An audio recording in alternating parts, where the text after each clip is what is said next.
Abduvas aka, assalomu alaykum. Va alaykum assalom. Avvalo, savollarimizga javob berishga rozi bo'lganingiz uchun rahmat.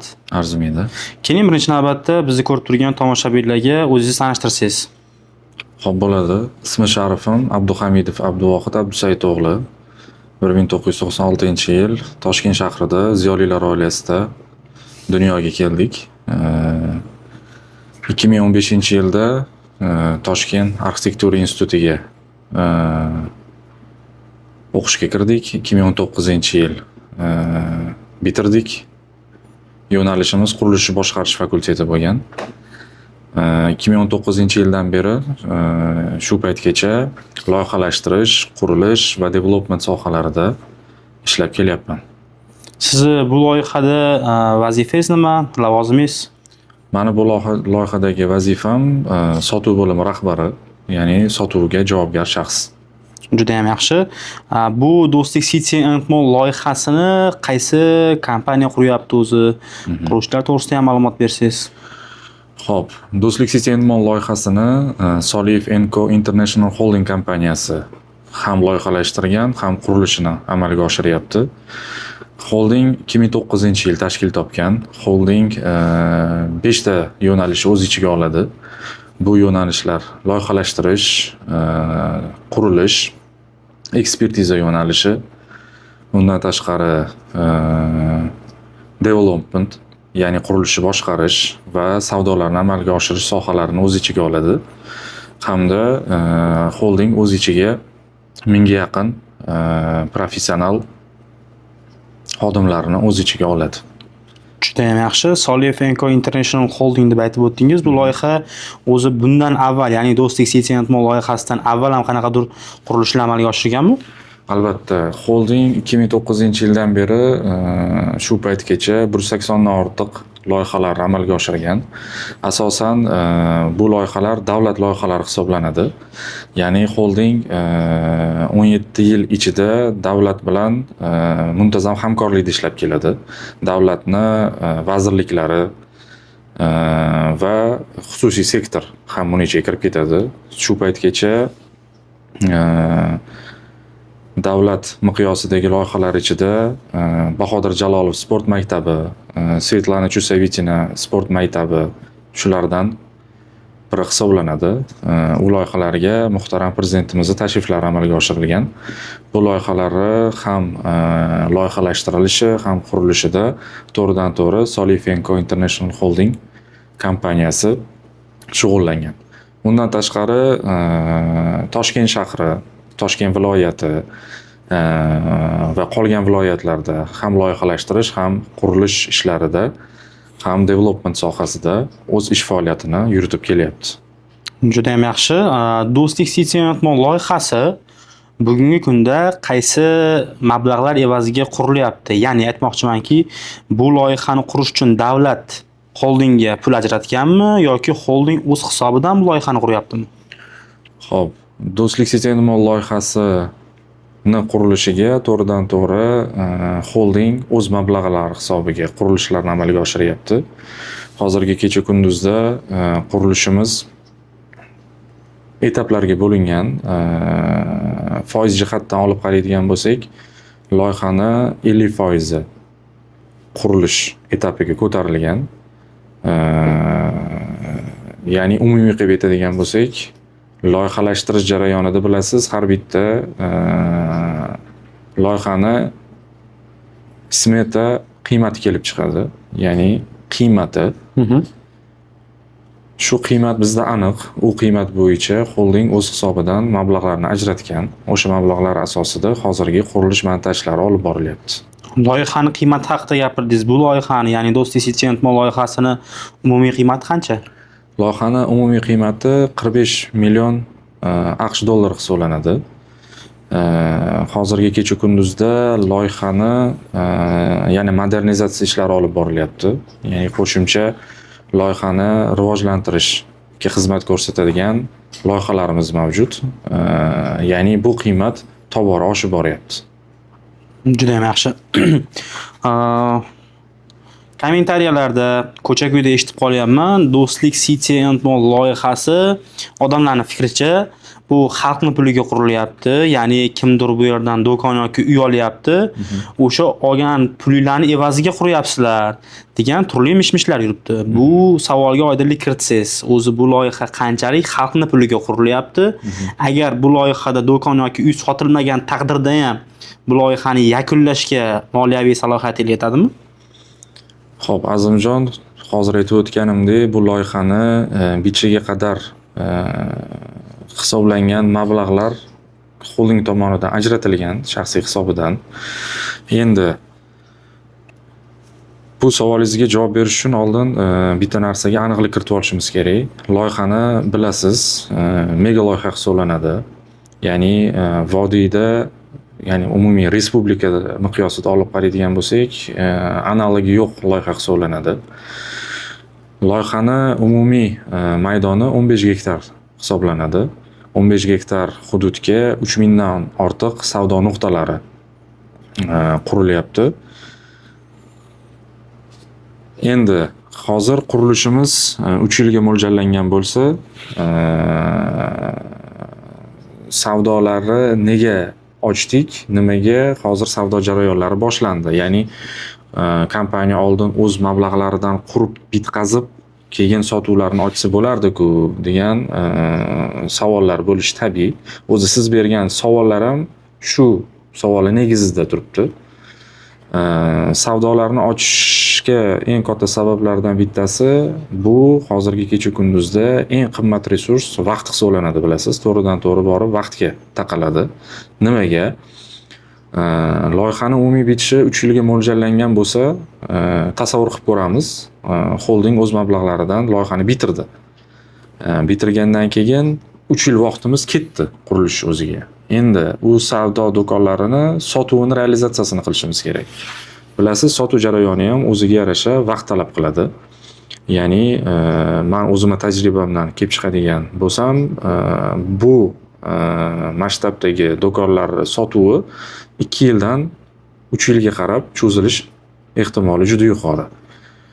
Endi ertaga bu loyiha bitgandan keyin agar savdolarni ochadigan bo'lsak, biz umumiyda vaqtdan yutqazgan hisoblanamiz. Shuning uchun hozirda qurilishga parallel ravishda savdolarni ham ochishga qaror qilganmiz. Endi o'ziga yarasha bu savdolarni qurilish jarayonida ochilishi mijozlar uchun katta manfaati bor. Bu manfaat nima deydigan bo'lsak, shu loyihaga ishonch bildirib, o'z sarmoyasini kiritayotgan mijozlar uchun o'z mablag'larini bir necha barobarga oshirib olish imkoniyatini yaratadi. Ya'ni bilasiz, hozirgi paytda respublika miqyosida juda ko'p qurilish obyektlari bor. Ya'ni o'zdan sodda tilda aytadigan bo'lsak, podkatlovan degan termin bor. Ya'ni podkatlovan sotib olish. Ya'ni qurilish jarayoni boshlanish etapida sarmoya kiritish, u obyekt bitgunga qadar o'sha sarmoyani bir necha bor oshib borishiga sabab bo'ladi. Biz savdoni ochishimizga sabab birinchidan vaqtdan yutish, ya'ni hozirdan do'konning egalarini aniq qilib belgilab, rezidentlarni aniq qilib olish. Undan tashqari shu mijozlarga o'z mablag'larini oshirish imkoniyatini yaratish. Ya'ni Do'stlik City and Mallga sarmoya kiritgan tadbirkor yoki mijoz hozirdanoq o'z mablag'larini oshirish imkoniyatiga ega bo'lishadi.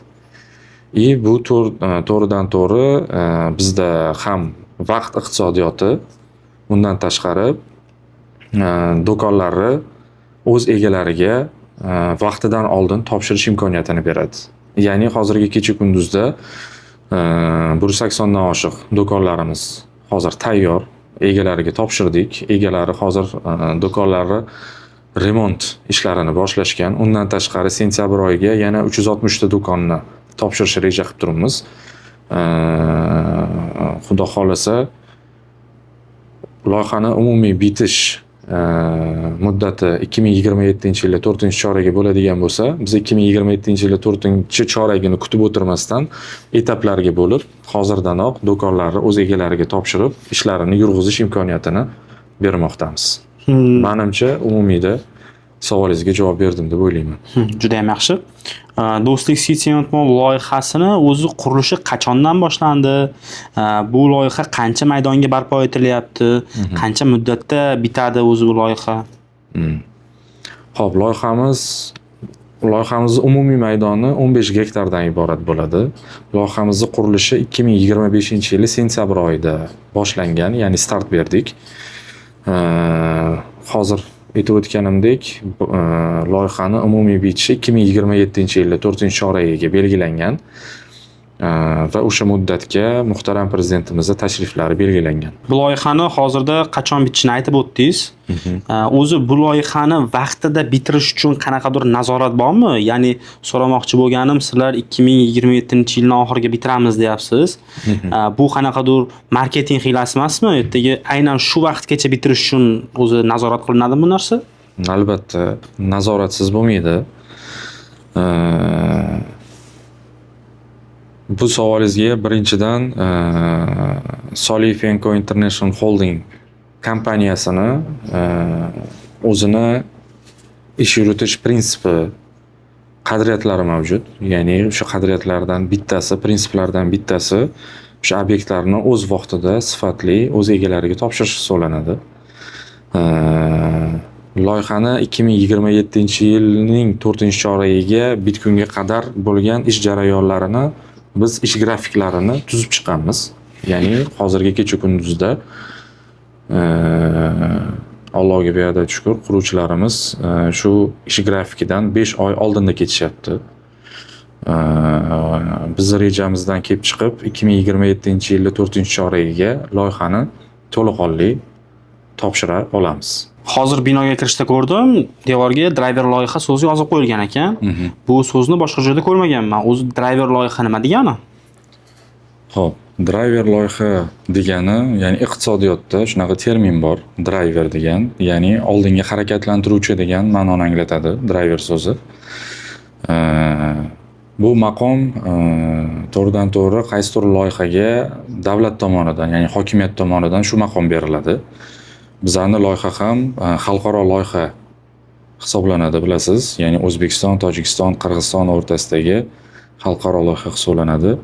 Ya'ni driver loyiha degan so'zning mazmuni qolgan tarmoqlarni ham, ya'ni yo'nalishlarni ham oldinga yurg'izadigan, misol uchun logistika, qurilish, kichik biznes yo'nalishlari oldinga harakatlantiruvchi, ya'ni shu driver loyiha hisobidan boshqa yo'nalishlarni ham rivojlanishiga sabab bo'ladigan loyihalarga driver loyihasi degan maqom beriladi. Juda ham yaxshi. Demak, buni har kim o'zini driver loyiha sanab olmaydi, to'g'rimi? Yo'q. Biz hozir suhbatlashayotganligimiz bu kompaniyani, Solivenko International Holding kompaniyasini qanaqadir shaxsiy mulki emas, aynan Furqat tumani iqtisodiyotidagi juda katta muhim va loyiha to'g'risida gaplashyapmiz ekanda. Albatta, nafaqat Furqat tumani, bu eng aholisi joylashgan hudud, vodiyga o'zini ta'sirini ko'rsatadigan loyiha hisoblanadi. Do'stlik City Mall loyihasi. Bu kabi loyiha hozirgi kunda respublikada mavjud emas. Bu birinchi ekotuzum asosida loyihalashtirilgan loyiha hisoblanadi. Shuning uchun davlat tomonidan Do'stlik City Mall loyihasiga driver loyiha degan maqom berilgan. Shu kirib kelayotganingizda sotuv ofisiga shu hokimiyat tomonidan shu peshtaxta ilib qo'yilgan. Juda ham yaxshi. Furqatli yigit sifatida xursand bo'ldim, to'g'risi. Albatta. Abduvahid aka, Do'stlik City nomini juda ko'pchilik eshitgan, lekin bu loyiha to'g'risida batafsil ma'lumotini bilmaydigan insonlar bor ekan. Bu loyihani to'g'risida batafsil ma'lumot bersangiz, bu loyihada nimalar bor, qanday joylashgan, shular to'g'risida. Xo'p, bo'ladi. Ruxsat bersangiz, bo'lmasa pastda maketimiz bor. O'sha maket tepasida to'liq ma'lumot bersak. Xo'p, rahmat. Xo'p, Azimjon, bu bizning loyihamizni maketi hisoblanadi. Ya'ni boya aytib o'tganimdek, loyihamiz 15 gektar hududga joylashyapti. Endi bu loyihamizni loyihalashtirishdan oldin boya ta'kidlab o'tganimizdek, bizning xolding ichida marketing bo'limi ham mavjud. Marketing bo'limi kelib, imенно mana shu joylashuvi, strategik holati, nimaga aynan bu yerga joylashyapti, bu atrof muhitda qanday savdo majmualari va qanday turar joy majmualari mavjud, undan tashqari odamlarni qiynab kelayotgan qanday muammolar mavjud. Shular bo'yicha tadqiqot ishlarini olib bordi. Tadqiqotlarni olib borish jarayonini o'ziga 3 oy vaqt sarfladik. Ya'ni 3 oy ichida bizning mutaxassislarimiz shu loyihamiz joylashayotgan lokatsiyadan 100 km radiusda qanday savdo majmualari mavjud, u savdo majmualarining holati qanaqa, undan tashqari odamlarga hozirgi kecha kunduzda savdo jarayonida qanday muammolarga duch kelishyapti. Shular bo'yicha tadqiqot ishlarini olib bordi. Endi u tadqiqot ishlari shuni ko'rsatdiki, eng asosiy muammolardan bittasi shu kecha kunduzda bilasiz, eng qimmat resurs bu vaqt hisoblanib qoldi. Ya'ni hozirgi jadal rivojlanayotgan juda tez davrda hamma narsaga ulgurishi o'zi bo'lmayapti. Men shaxsan o'zimni olib qaraydigan bo'lsam, misol uchun haftada 7 kun ish bo'ladigan bo'lsa, 6 kun biz ishdamiz, 1 kun dam olamiz. Dam kunimizda o'zimizga yarasha ro'zg'or masalalari, farzandlarni yoki ota-onamizni sayrga olib chiqish masalalari yoki o'zimiz madaniy hordiq olgimiz keladi. Lekin buni hammasiga hozirgi paytdagi davrda hammasiga ulgurish juda qiyin bo'lyapti. Nimaga? Borgan sari ko'chalarda mashinalar soni, odamlar soni ko'payib boryapti. Undan tashqari mashina soni ko'payganning hisobiga o'ziga yarasha probkalar mavjud bo'lyapti. Shularni hammasini hisobga olgan holda biz loyihani shunaqangi loyihalashtirdikki, ya'ni bitta majmuani o'ziga shu hamma muammolarga yechim bera oladigan loyiha qilishni loyiha institutining oldiga biz zadacha sifatida qo'ydik. Loyihalashtirishda shunaqangi bir termin bor, sinergiya deyiladi. Ya'ni sinergiya degani yo'nalishlarni bir-birini to'ldirib borish jarayoni hisoblanadi. Loyihada har bitta binoni joylashuvi shunaqangi joylashtirilganki, ya'ni bir-birini to'ldirib bora oladi. Ya'ni bitta majmuani o'zida biza oilamiz bilan kelib ham xaridlarni amalga oshirishimiz mumkin bo'lyapti, ham madaniy hordiq olishimiz mumkin bo'lyapti. Undan tashqari chet eldan qanaqadir bizning mehmonimiz yoki boshqa viloyatdan o'zimizga qanaqadir mehmonimiz kelib qoladigan bo'lsa, shu majmuani o'zida o'sha kelayotgan, uzoq masofadan kelayotgan mehmonni ham ehtiyojini qondira oladigan majmuani tashkil qilishni oldimizga reja qilib qo'ydik va dunyoga mana shu Do'stlik City and Mall degan bizani mana shu maketda ko'rib turgan loyihamiz kelib chiqdi. Endi ruxsat bersangiz, loyihaning ichiga kirishni boshlaymiz. Ya'ni har bitta yo'nalishni detalini ko'rib chiqamiz. Xo'p, bizda birinchisi boya aytib o'tdim, bu hududda analiz marketing bo'limining analizini ko'rsatkichlari shuni ko'rsatdiki, barcha yo'nalishlar tarqoq joyda joylashgan. Ya'ni misol uchun tekstil sohasiga bir joyga borsangiz, misol uchun oziq-ovqat mahsulotlarini xarid qilish uchun umuman boshqa joyga borishingiz kerak. Qurilish mollari sektori umuman boshqa joyda joylashgan. Ya'ni bitta majmuani o'zida barcha ehtiyojlaringizni qondira olmasligingiz eng katta muammolardan bittasi bo'lib chiqdi. Shundan kelib chiqib biz 7 xil yo'nalishni bitta kompleksni o'ziga joylashtirdik. Ya'ni u sohalar nima? Birinchisi tekstil sohasi, oziq-ovqat sohasi, maishiy texnika, qurilish mollari, tilla mahsulotlari, chinni va uy ro'zg'or buyumlari.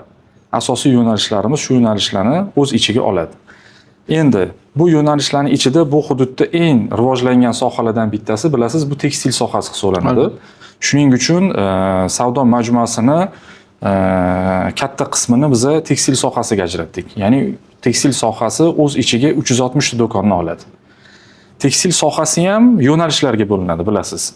Erkaklar kiyimlari, ayollar kiyimlari, bolalar kiyimlari, undan tashqari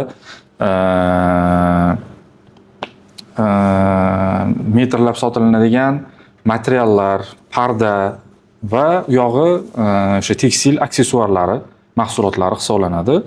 Mana shu sektorimiz bizda B bilan C bloklari hisoblanadi. Umumiyda 360 ta do'konni o'z ichiga oladi. Barcha sanab o'tgan sohalarim mana shu do'konlarda joylashgan bo'ladi. Do'konlarning asosiy qismi 19.3 metr kvadratdan hisoblangan do'konlar bo'ladi. Boya aytib o'tganimdek, har bitta do'konni kadastr hujjati bo'ladi, ya'ni mulk huquqi asosida xarid qilayotgan investor yoki tadbirkor nomiga rasmiylashtirib beriladi. Endi ikkinchi eng asosiy sohalardan bittasi bu oziq-ovqat sohasi. Oziq-ovqat sohasini biz markazga joylashtirdik. Ya'ni mana shu binoni ichi bu bizda eko bozor hisoblanadi. Barcha oziq-ovqat mahsulotlari mana shu eko bozor blokimiz ichida joylashgan bo'ladi. Eko bozorda -1 qavati ham mavjud bo'lib, -1 qavati u omborxonalar hisoblanadi. Ya'ni tadbirkor o'zini do'koni joylashgan blokka -1 qavatida o'zini omborxonasini tashkil qilsa bo'ladi. Omborxonalar ham ikki xil tipga bo'linadi. Refrigeratorlik, ya'ni xolodilnikli omborxonalar va quruq mahsulotlar saqlanadigan omborxonalar.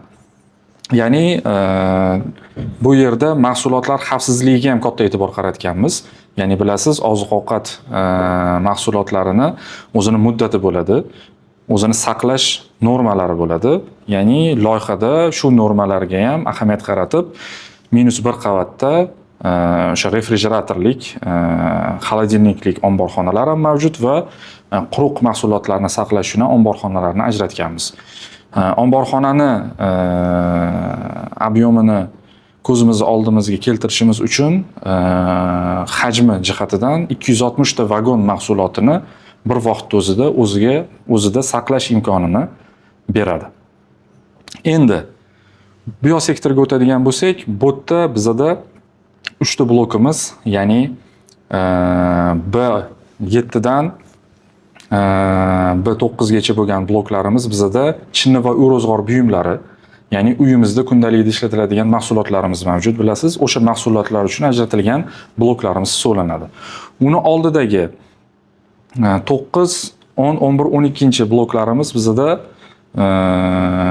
maishiy texnika, ya'ni bitovoy texnika mahsulotlari hisoblanadi. Uni orqasidagi bu bloklarimizning barchasi qurilish mollariga ajratilgan bloklarimiz hisoblanadi.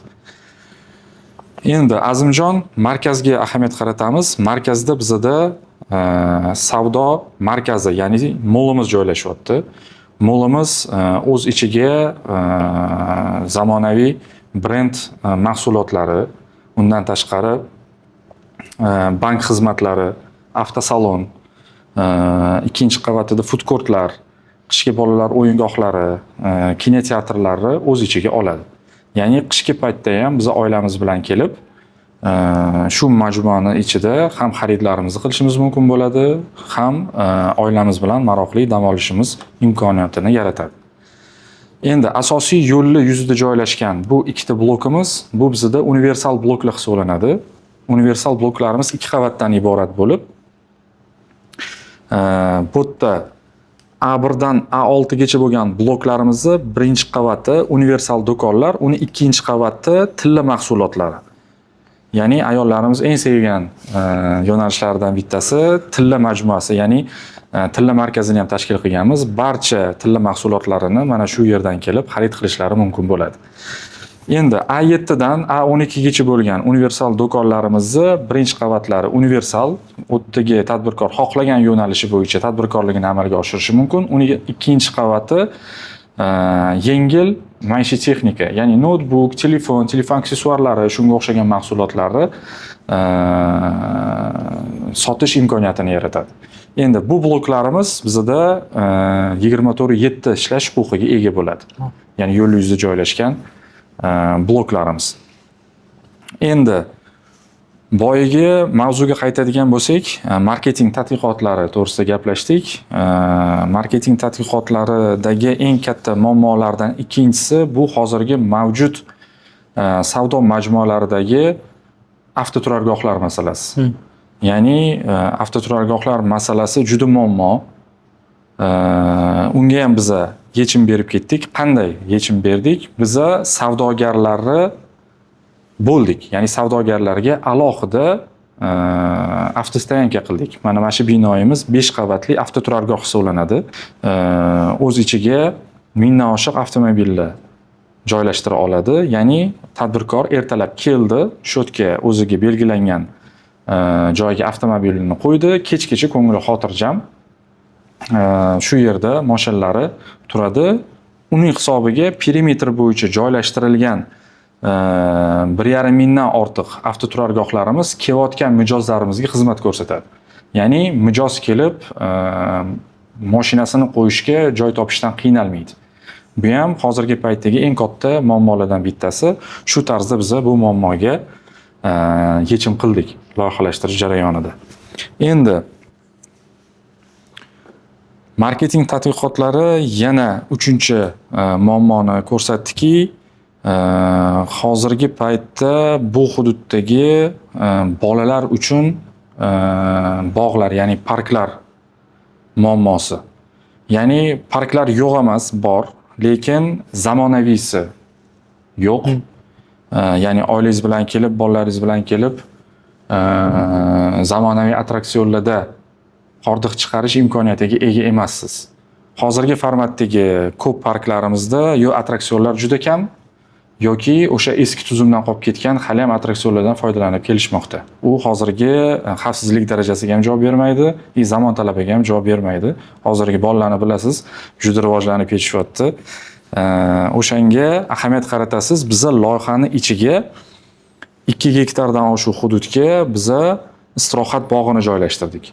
Ya'ni istirohat bog'i o'zini ichiga 15 dan ortiq attraksionlar, undan tashqari amfiteatr oladi. Ya'ni amfiteatr tashkil qilinadi. Amfiteatr qishki va yozgiga bo'linadi. Ya'ni uni ichki zali ham bo'ladi. Misol sovuq, yomg'irgarchilik paytlarida tadbirlarni o'tkazishimiz uchun ichki zaldan foydalansak bo'ladi. U zalimiz umumiy sig'imi 400 kishini o'z bag'riga sig'dira oladi. Endi yozgi bizning amfiteatrimiz 1000 kishidan ortiq odamni o'z ichiga qabul qila oladi. Ya'ni bu yerda biz reja qilganimiz haftada 2 marta hokimiyat bilan hamkorlikda konsertlar uyushtirish. Ya'ni bu ham mijozlar oqimini bu savdo majmuasiga oshirishiga o'ziga yarasha xizmat ko'rsatadi. Undan tashqari biza loyihalashtirish jarayonida ijtimoiy yo'nalishlarni ham inobatga olib ketganmiz. Bu yo'nalishlar nimadan iborat? Bizning duogo'ylarimiz Hojduda hoji onalarimiz uchun alohida biosektorda biza nuroniylar maskanini tashkil qildik. Ya'ni nuroniylarimiz kelib bu yerda madaniy hordiq chiqarishligi mumkin bo'ladi, nevaralarni olib kelib o'ynatishligi mumkin bo'ladi, o'zligi ulfatlar bilan osh qilishligi mumkin bo'ladi. Ya'ni bizani duogo'ylarimizni ham inobatga olib ketganmiz. Undan tashqari yoshlar markazini ham tashkil qilamiz. Yoshlar markazi o'z ichiga kutubxona, RM, undan tashqari o'quv kurslari, to'garaklar. Ya'ni yoshlarimiz bu yerga kelib til o'rganishligi mumkin bo'ladi. Hozirgi zamonda eng rivojlangan sohalardan bittasi bu IT yo'nalishini alohida bu yerga RM sistemasini, RM bo'limini ichiga kiritganmiz. Ya'ni IT kurslarida o'qishligi mumkin bo'ladi. Undan tashqari uni oldida avtoshoh bekat tashkil qilinadi. Avtoshoh bekat nima vazifani bajaradi deydigan bo'lsangiz, avtoshoh bekat ertaga ma'muriyat tomonidan 10 ta avtobus xarid qilinadi. 10 ta avtobus 3 yil ichida yo'nalishlar bo'yicha odamlarni tekinga tashib xizmat ko'rsatadi. Misol tariqasida aytaman. Lokatsiyalarga bo'lamiz. Ya'ni birinchisi Qo'qon markazidan Do'stlik City Mallga, Yaypan markazidan Do'stlik City Mall, Beshariqdan Do'stlik City Mallga, undan tashqari chegara punktlari, bu bizning Tojikiston va Qirg'iziston chegara punktlaridan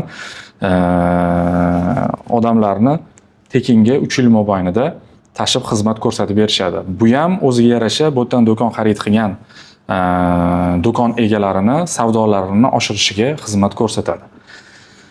Endi ahamiyat qaratasiz, biza istirohat bog'ini ichiga ikkita restoran binosini ham joylashtirganmiz. Bu restoran binosi shu savdo kompleksiga xizmat, ya'ni shu savdo kompleksiga kelayotgan mijozlarimiz uchun, tamaddi uchun qilingan bizning restoranlarimiz va bilasiz, loyihamiz xalqaro loyiha hisoblanadi. Ya'ni chet eldan juda ko'p mehmonlar tashrif buyurishadi. U mehmonlarga ham shu ikkita restoranimiz xizmat ko'rsatadi. Ertaga 3000 dan oshiq bilasiz do'konlarni, savdo nuqtalarini o'z ichiga oladi. Tabiiyki, kelayotgan mijozlardan tashqari bu yerdagi biznes yurayotgan biznes vakillariga ham xizmat ko'rsatish imkoniyatiga ega bo'ladi. Endi xalqaro loyihada bilasiz, hozir aytib o'tganimdek, chet eldan keladigan chet ellik mehmonlar oqimi ertaga yuqori bo'ladi. Ularni ham hisobga olgan holda biz loyihamizga 7 qavatli 3 yulduzli mehmonxonani ham inobatga olganmiz. Ya'ni mana shu binoyimiz bizda mehmonxona hisoblanadi. Ya'ni chet eldan kelayotgan mehmonlarni shu yerda qolishlari mumkin bo'ladi, shu yerda dam olishlari mumkin bo'ladi yoki ertaga investorlar oqimi ko'payib ketadigan bo'lsa ham shu mehmonxona ularga xizmat ko'rsatishi mumkin bo'ladi. Endi bizda bilasiz, loyihamizda turar joy majmuasi ham mavjud. Turar joy majmuasi mana shu 1,5 gektar hududimizga joylashyapti. Bu 9 qavatdan iborat bo'ladi. 9 ta yo'lak, ya'ni 9 ta podyezd o'z ichiga 567 ta xonadonni oladi. Xonadonlar bir xonadan 3 xonagacha loyihalashtirilgan. Bu yerda ham hozir biz savdolarni boshlaganmiz. Bu yerdagi turar joy shu yerdagi tadbirkorlarga ham xizmat ko'rsatadi. Undan tashqari investitsiya uchun ham juda ham yaxshi taklif deb hisoblayman mutaxassis sifatida. Nimaga? Ertaga bu yerda chet ellik tadbirkorlar ko'paygandan keyin ularda yashash uchun turar joyga bo'lgan talab ham ko'payadi. Ya'ni bu yerga hozir investitsiya kiritish orqali ertaga bu uylarni ijarasi orqasidan o'zimizga yaxshi daromad potogini to'g'irlashimiz ham mumkin bo'ladi. Umumiyda ahamiyat qaratadigan bo'lsangiz, kichik bir shaharcha sifatida loyihalashtirdik. Ya'ni ekotizim, ya'ni bir-birini oldinga qarab tortadigan yo'nalishlarni bir joyga biz jamlayapmiz. Ya'ni eng katta muammo o'sha boya aytib o'tganimiz, bizani eng qimmat resursimiz vaqtimizni iqtisod qilishga xizmat ko'rsatadigan loyihani amalga oshirishga harakat qildik. Menimcha uni uddasidan chiqdik deb o'ylayman. Ya'ni oilamiz bilan tashrif buyuradigan bo'lsak, 7 yoshdan 70 yoshgacha bo'lgan yosh oralig'idagi barchaga xizmat ko'rsatadigan loyihani amalga oshiryapmiz. Abduvohid aka, siz maket ustida ta'riflayapsiz, ko'z oldimga Toshkent City kelyapti. Ya'ni u yerdagi imkoniyatlar bu yerda ham qilinyapti ekan. Buni ko'rib juda ham xursand bo'ldim. Savolim shunday iboratki, bu yerga bir vaqtning o'zida nechta inson sig'adi? Ya'ni bir vaqtning o'zida nechta odamga xizmat ko'rsata oladi bu kompleks? Azimjon, loyihamizni umumiy sig'imi bir vaqtning o'zida 40 mingdan oshiq odamga xizmat ko'rsata oladi. Mana xabaringiz bo'ldi, yaqinda Yoshlar agentligi va Davlat xavfsizlik xizmati bilan tadbir uyushtirdik. Ya'ni u tadbirimiz mana shu bizani universal blokimiz hozir bitkazildi, o'shani oldida o'tkazildi. Bir vaqtda o'zida bizani mutaxassislarimiz hisoblashdi, o'sha kuni bir vaqtda o'zida 20 ming odam tashrif buyurdi. Biz ham kutmagan edik u narsani. Ya'ni bir vaqtda o'zida 20 ming odamga o'sha sektorning o'zida bizani loyihamiz xizmat ko'rsatdi, ya'ni sig'dira oldi.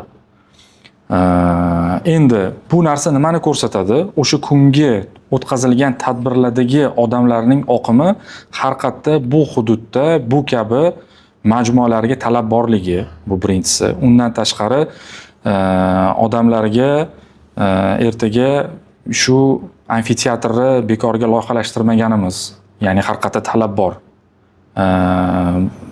Bu tuman va tuman atrofidagi aholiga, chunki tashrif buyurganlardan kichik intervyular olinganda Yaypandan, O'zbekiston tumanidan, Qo'qondan kelgan yurtdoshlarimiz bor ekan. Biz uni eshitib juda xursand bo'ldik. Ya'ni bir vaqtda o'zida 40 ming va 40 mingdan oshiq odamga xizmat ko'rsata oladi va bu bizga juda katta case bo'ldi. Ertaga bizani boya aytib o'tganimdek,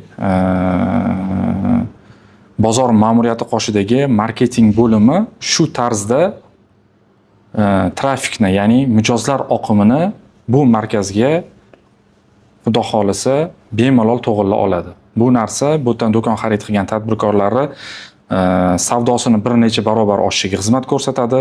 Undan tashqari kelayotgan mijozlar ham bir joyni o'zida hamma o'zlariga kerakli bo'lgan mahsulotlarni ham xaridini qilishlari mumkin bo'ladi, ham oilaviy dam olishlari mumkin bo'ladi.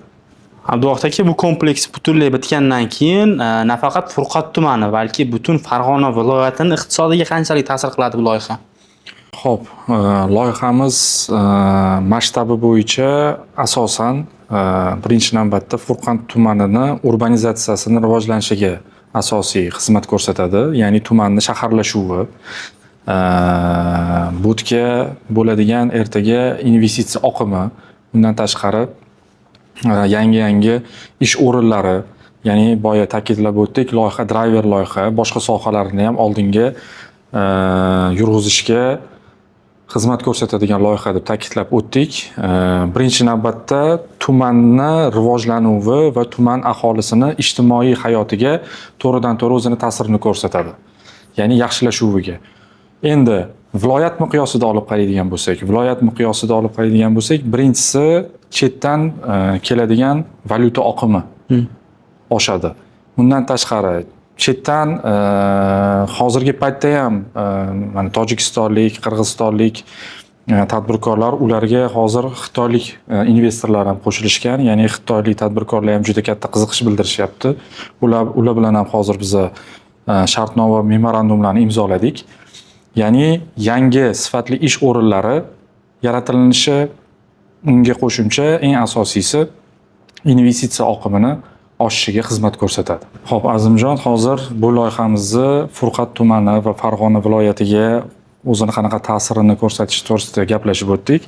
Endi bitta narsani ta'kidlab o'tishim kerak. Hozir bu loyihaga nafaqat Furqat yoki Furqat atrofidagi tumanlar, nafaqat Farg'ona viloyati, balkim respublikamizning boshqa viloyatlaridagi tadbirkorlarni ham juda ham katta qiziqishini uyg'otyapti. Ya'ni hozirgi kecha kunduzda bizda Samarqand viloyati, Jizzax, Toshkent shahri, undan tashqari hattoki Buxorodan tashrif buyurib bizdan do'kon xarid qilgan tadbirkorlarimiz ham juda ham ko'p.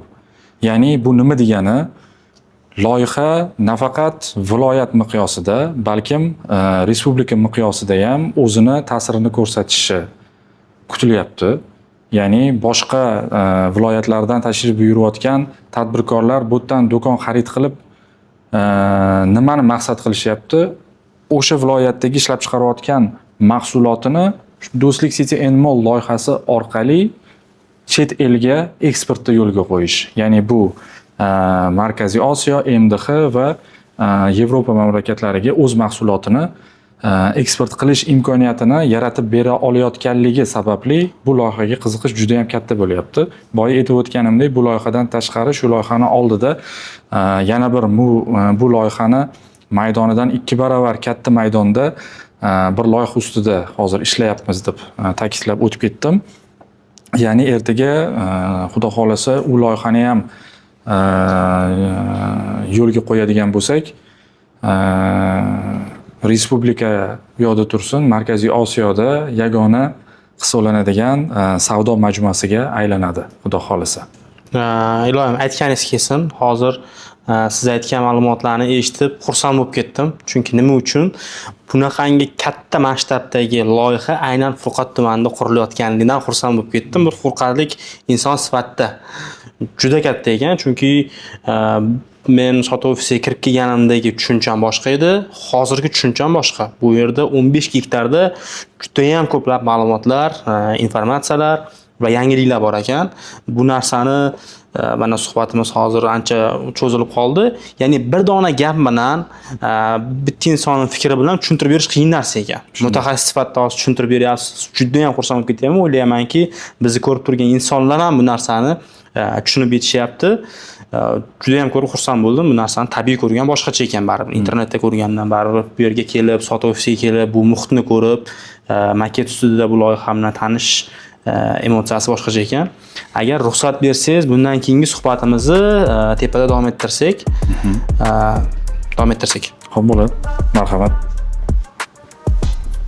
Abduvohid aka, deylik meni tadbirkor deb oladigan bo'lsak, bugun Do'stlik Citydan men nima uchun do'kon olishim kerak? Aynan shu yerdan.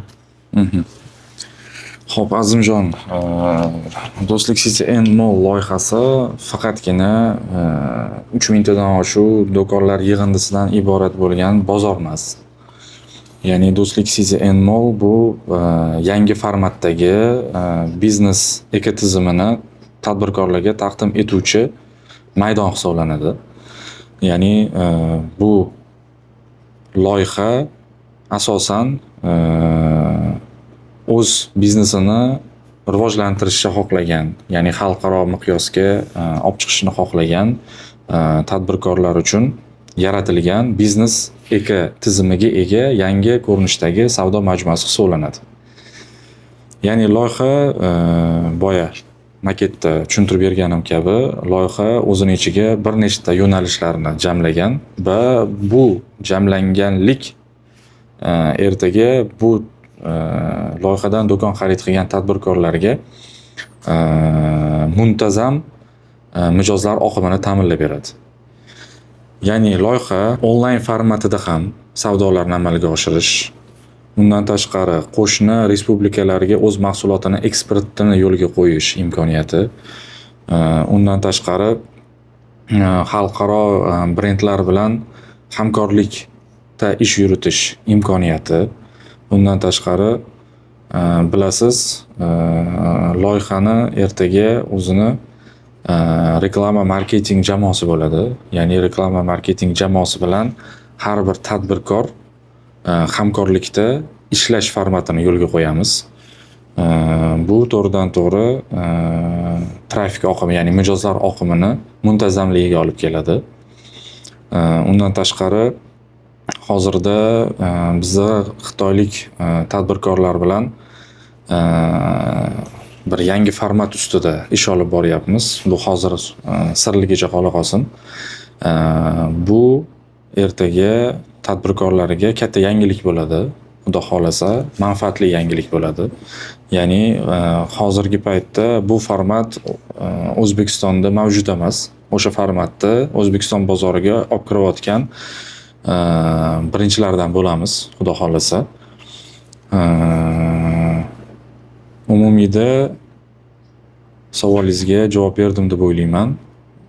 Bundan tashqari hali yana oldinda shu yaqin, ya'ni Do'stlik City and Mall loyihasiga yaqin joyda joylashgan yana bir loyihani reja qilyapmiz. Uni ustida hozir ishlayapmiz. Ya'ni u loyihani ham ertaga Do'stlik City and Mallga to'g'ridan to'g'ri o'zini strategik ta'sirini ko'rsatmay qolmaydi. Uni yana alohida, xudo xolasa, taqdimotini qilib beramiz. Ya'ni hozirgi kunda biz ustida ishlab borayotgan, bozorni yurg'izish uchun ishlab borayotgan ishlarimiz bor. Ularni hozir to'g'ridan to'g'ri aytadigan bo'lsam, bo'lmaydi. Shu sirligicha qola qolsin. Ozgina sabr qilib turishsa, xudo xolasa, uni ham agar mijozlarimizga qiziq bo'ladigan bo'lsa, shu formatda ma'lumotini beramiz. Demak, u imkoniyatlar ham ochilganda yana suhbat qilamiz siz bilan. Inshaalloh, Xudo albatta. xohlasa. Tushunishim bo'yicha hozir maketda ko'rganimiz bu hali hammasi emas. Bundan ham yana kengayishi, yana ham imkoniyatlar ko'payishi kutilyapti, to'g'rimi? Albatta. Albatta. O'zi bugungi kunda Do'stlik City Mall loyihasidan do'kon olib turganlar o'zi kimlar? Tadbirkorlarmi, investorlarmi, ya'ni shunchaki pul tikib, u yerni arendaga beruvchi insonlarmi? Xo'p, hozirgi kecha kunduzda loyihada umumiy 500 tadan oshiq do'konlar sotildi. Ya'ni rezidentlar aniqlandi va bu ko'rsatkich kundan kunga oshib boryapti. Endi asosiy bizning mijozlarimizni salmog'i to'g'ridan to'g'ri tadbirkorlarga to'g'ri keladi. Ya'ni 100% ko'rsatkich deb oladigan bo'lsak, undan 70% tadbirkorlik bilan shug'ullanib kelayotgan shu sektor a'zolari hisoblanadi. Qolgan 30% investorlar hisoblanadi.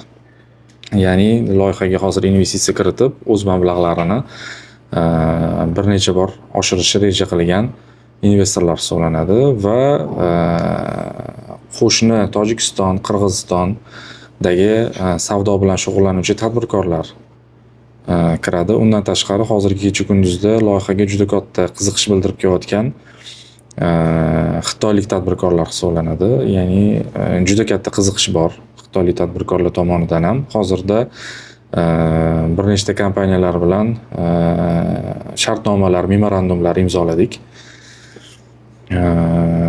Va bu ko'rsatkichlar asosan ulgurji savdo bilan shug'ullanadigan tadbirkorlik sektoriga to'g'ri keladi bizning mijozlarimiz. Juda ham yaxshi. Bu YouTube'dagi videomizni butun dunyo bo'yicha ko'rishyapti hozir onlayn formatda. Bu loyihaga kimdir qiziqsa, masalan, chet elda o'zlari ishlab yurishibdi.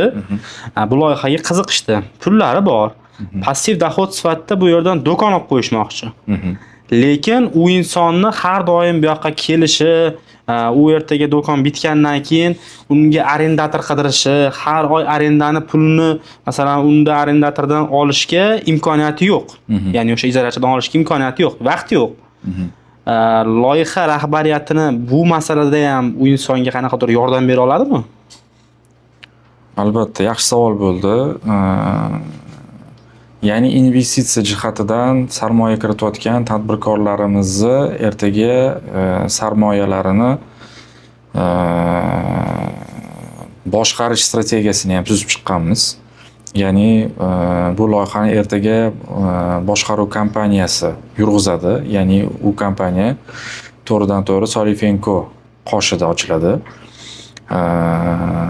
Ya'ni o'zi savdogar bo'lmagan, lekin investitsiya uchun o'z sarmoyasini kiritayotgan tadbirkorlarimizga bizi tomonidan ertaga bozor etap-etap ochilish jarayoni va umumiyda bitgandan keyin bozor yurg'izish jarayonida marketing bo'limida ijara asosida xizmat ko'rsatish yo'nalishi ham bo'ladi. Ya'ni investitsiya kiritgan tadbirkor yoki mijoz o'zi ovora bo'lib ijarachi qidirib yurishi shart bo'lmaydi. Ya'ni shu servis shartnomasi tuzilish orqali o'sha servis shartnomasida o'zini mijozni shaxsiy ma'lumotlari to'ldiriladi. U yerda bank kartasi bo'ladigan bo'lsa, bank kartasi to'ldiriladi va ijarachini servis ya'ni ma'muriyat desak to'g'ri bo'ladi. Ma'muriyat o'zi topib beradi, bitim tuzadi va to'g'ridan to'g'ri oylik ijaradan tushadigan tushumlar o'sha servis shartnomasi orqali tuzilgan mijozni bank kartasiga to'g'ridan to'g'ri tushib boradi. Bu narsani to'g'ridan to'g'ri servis ma'muriyati o'z zimmasiga oladi. Bunaqa yo'nalishimiz ham mavjud. Ya'ni siz sarmoya kiritdingiz, ertaga misol uchun chet elda ishlaydigan bo'lsangiz yoki boshqa viloyatda yashaydigan bo'lsangiz, sizni do'koningizni xavfsizligi, do'koningizni yurishi, sizga to'g'ridan to'g'ri sarmoya keltirishini servis ya'ni ma'muriyat o'z zimmasiga oladi. Shartnoma tuzish orqali. Hozirgi kecha kunduzda respublikamizda shu kabi loyihalar mavjud. O'zimni tajribamda shunga o'xshash loyihalar bo'lgan. Ya'ni bu tizimni biz ertaga yo'lga qo'ya bilamiz va bundan oldingi men yuritgan loyihalarimda shu tizim yo'lga qo'yilganlari bo'lgan. Xudo xolisa investitsiya kiritayotgan tadbirkorlarimizga ham juda katta manfaat bo'ladi buning orqasidan inshaalloh. Demak, pul tuksa bo'ldi, yugurib bo'lmaydi hech qanday. Shunday. Juda ham yaxshi. Yugurini biz qilib beramiz. Bozor ma'muriyati sifatida. Shunaqa. Demak, risk yo'q, kafolatlangan daromad. Albatta. Juda ham yaxshi. Abduvahid aka, bugungi kunda ko'chadagi ayrim insonlar Do'stlik Cityda qurilayotgan uylarni qimmat deyishyapti. Sizni bu savolga, bu fikrga munosabatingiz qanaqa? Xo'p, yaxshi savol bo'ldi. Azimjon, qimmat degan so'z qachon ishlatilinadi? Psixologiyada shunaqa narsa bor, solishtirish jarayoni deyiladi. Ya'ni qaysidir mahsulotga qiymat jihatidan solishtirish jarayonida kelib chiqadigan e'tiroz hisoblanadi. Qiymat degan e'tiroz. Xo'p, endi o'zani loyihadan kelib chiqib bu savolga javob beradigan bo'lsam, birinchidan Do'stlik City and Mall taklif berayotgan ko'chmas mulk, u berayotgan qiymat nuqtai nazaridan qimmat hisoblanmaydi. Birinchidan bu kabi loyihani qaysidir loyihaga solishtirishni o'zining imkoni yo'q.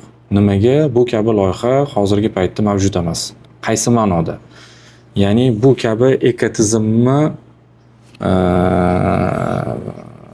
kabi ekotizim asosida loyihalashtirilgan loyiha emas, bu birinchisi. Undan tashqari to'g'ridan to'g'ri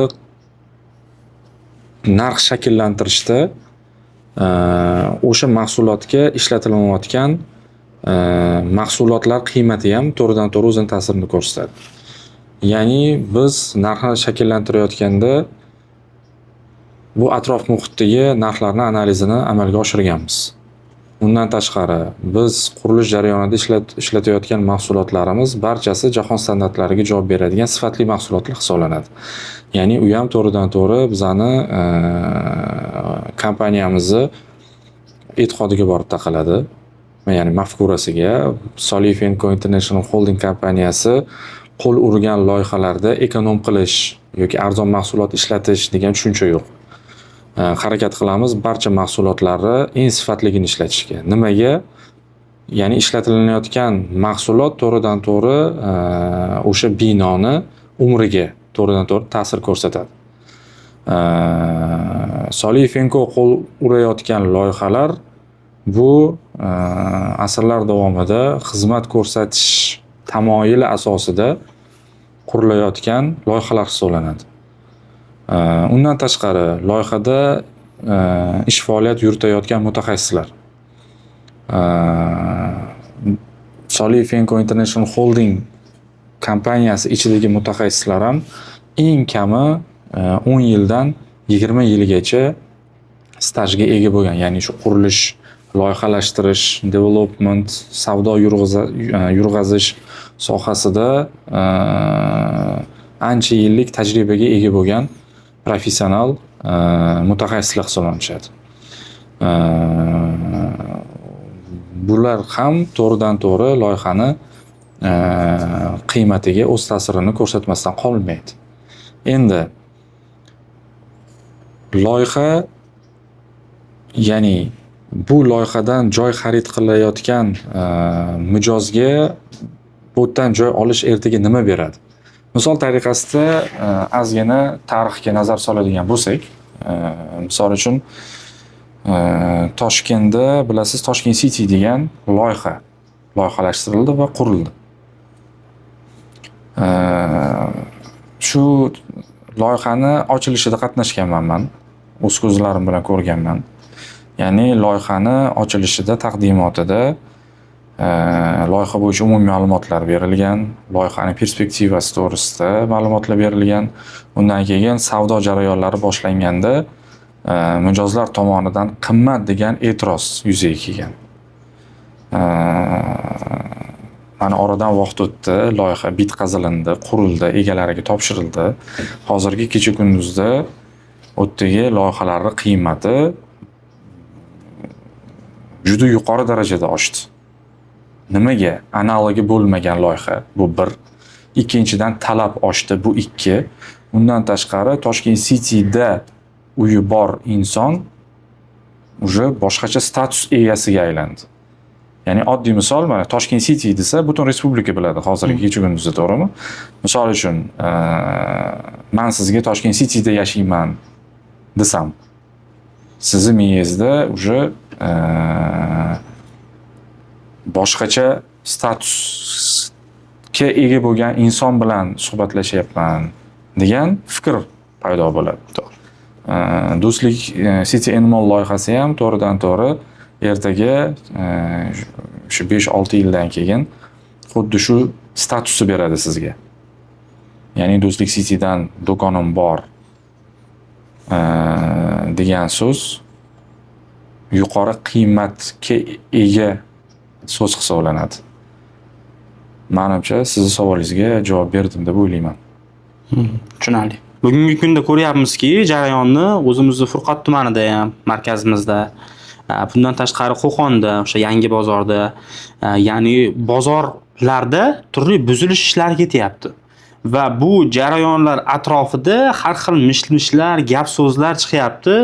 Furqat tumaniga Do'stlik City qurilyapti, bu bozorlarni buzyapti, ya'ni odam olib kelish uchun degan har xil gap so'zlar bor odamlar orasida.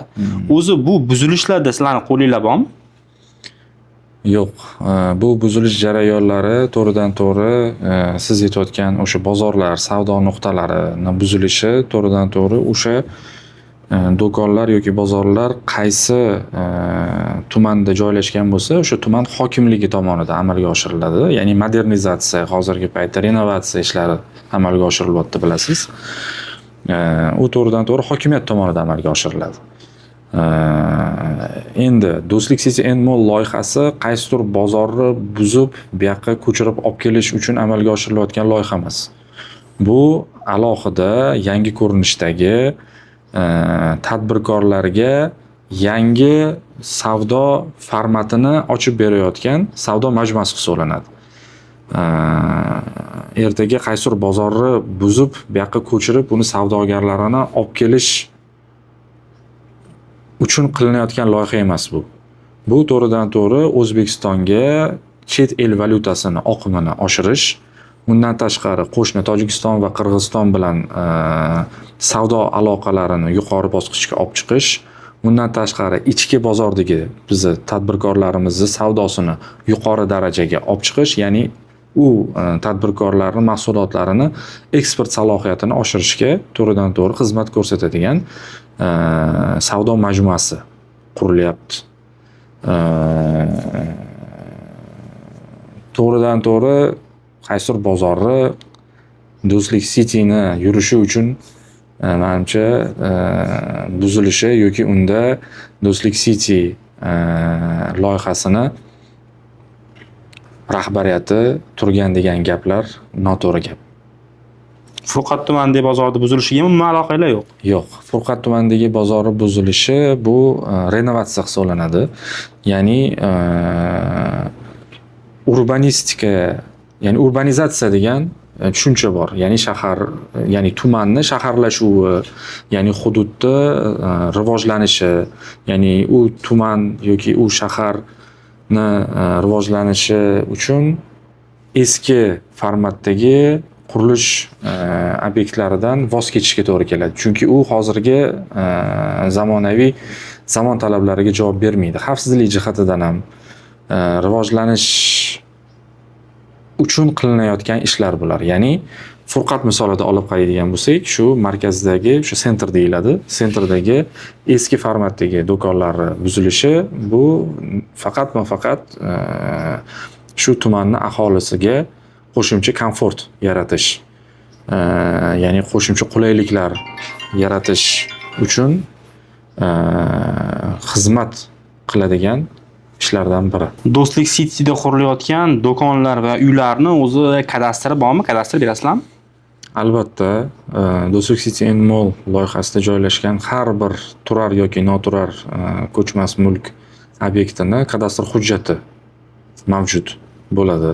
Ya'ni misol tariqasida shu tekstil yoki universal bloklarimizdagi har bitta do'konni kadastr hujjatlari mavjud bo'ladi. Ya'ni qaysi tadbirkor bilan yoki qaysi investor bilan shartnoma tuzilayotgan bo'lsa, o'sha investor yoki tadbirkor nomiga ertaga kadastr hujjati shakllantiriladi.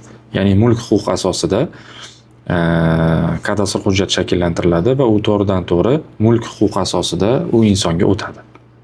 Tushunarli.